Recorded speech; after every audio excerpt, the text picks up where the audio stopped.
যদি আপনার সম্পত্তি স্বত্বের ত্রুটিমুক্ত রাখতে চান এবং ঝামেলাবিহীন জীবন অতিবাহিত করতে চান, তাহলে নামজারি করে নিয়মিত ভূমি খাজনা বা রাজস্ব প্রদান করুন। বর্তমানে অনলাইন ভিত্তিক নামজারি বা ভূমি খাজনা ব্যবস্থা চালু হয়েছে। এক্ষেত্রে আমরা সহ কমিশনার অফিস বা এসিলেন্ট অফিসে গিয়ে নামজারিটি করতে পারি।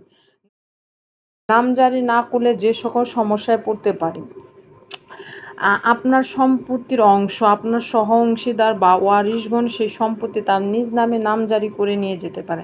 আর সেই সম্পত্তি অন্যের নামে নামজারি হয়ে গেলে আপনি আর সেই সম্পত্তি নিজ নামে নামজারি করতে পারবেন না। এক্ষেত্রে মিসকেস ছাড়া আপনার সেই সম্পত্তি নামজারি করা সম্ভব না। আর এই মিসকেস করতে গিয়ে আপনাকে অনেক সাফারের সম্মুখীন হতে হবে।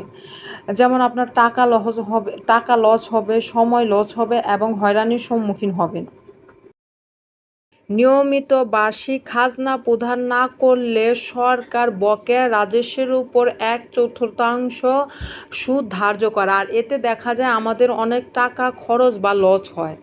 তাই ঝামেলাবিহীন জীবন অতিবাহিত করতে চাইলে এবং সম্পত্তির স্বত্বের ত্রুটিমুক্ত রাখতে চাইলে নামজারি করে নিয়মিত খাজনা প্রদান করা দরকার।